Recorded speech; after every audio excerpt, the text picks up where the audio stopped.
Today I'm going to show you how to make mini pavlovas, everyone's favorite meringue-based treat, but mini, and with tropical fruits. They're crispy, marshmallowy, creamy, and fruity all at the same time. What's not to love? We'll make some yummy mango curd together, and I'll show you how to make Swiss meringue, an easy way to make a stable and foolproof meringue that bakes up glossy on the outside and chewy on the inside. The full recipe is in the description below. Let's get started. If you want your pavlovas to all be the same size, you can use a glass and trace out circles on a sheet of parchment paper, then flip it over so the ink doesn't touch the meringue. You can skip this step if you'd rather eyeball it though. For our meringue nests, we're going to need to make some, well, meringue, starting by whisking together the egg whites and granulated sugar in a medium heat-proof bowl. Bring it over to the stove and whisk constantly over a pot of simmering water until the mixture feels warm, and when you rub it between your fingers you can't feel any sugar granules. That's how you can tell the sugar has completely dissolved. Remove it from the heat and beat on medium-high to stiff peaks. You can see it's still pretty soft at this point, so it's not ready yet. That's more like it. To make the nests, use 2 tablespoons to dollop about a cup of meringue onto the parchment. Use a spoon to swoop it into a circle, then swirl out the middle to make it into a nest. Repeat with the rest of the meringue. These won't really spread, so you only need to leave about an inch between each nest.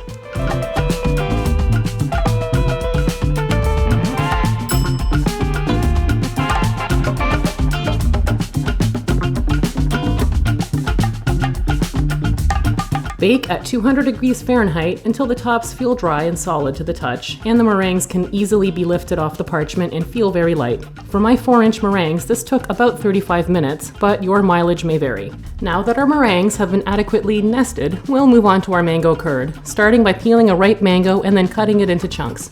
Definitely don't fumble the slippery mango several times while simultaneously holding a sharp knife. Throw about 220 grams or 1 cup of the mango chunks into a blender, along with 2 whole eggs, 2 egg yolks, and granulated sugar. Blend until smooth, then transfer to a medium saucepan.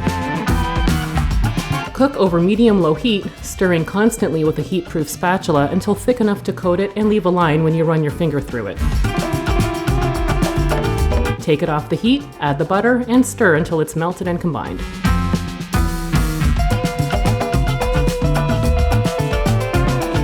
Now that our mango has been adequately curded, strain to remove any accidentally cooked egg bits, cover with some plastic wrap pressed directly on its surface to prevent a skin from forming, and refrigerate for at least 2 hours. Let's get to peeling and slicing some fruit into flower petal shapes to decorate our pavlovas, because as the old saying goes, a well-fruited pavlova is a happy pavlova, and I'll be damned if I'm serving up any sad pavlovas. P.S. Sad Pavlova is my new band name, but I digress. I'm using papayas and strawberries, but you should listen to your inner pavlova guiding voice and use whatever it tells you to, or just use whatever fresh fruit you have on hand. Finally, to some heavy whipping cream, add enough powdered sugar to it until it's as sweet as you like it, and whip to medium peaks. To assemble the pavlovas, dollop some whipped cream into the center of a meringue nest, add a ring of papaya petals followed by strawberry, a dollop of mango curd, and top it all off with a sprinkling of chopped pistachios. You could also do a more asymmetrical design like this instead. I kinda like this version better actually.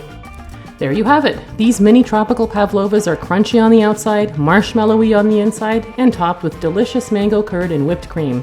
Let me know what you'd like me to make next. Leave a comment below with your suggestions. I love hearing from you. And if you enjoyed this video, don't forget to like and subscribe. See you next time!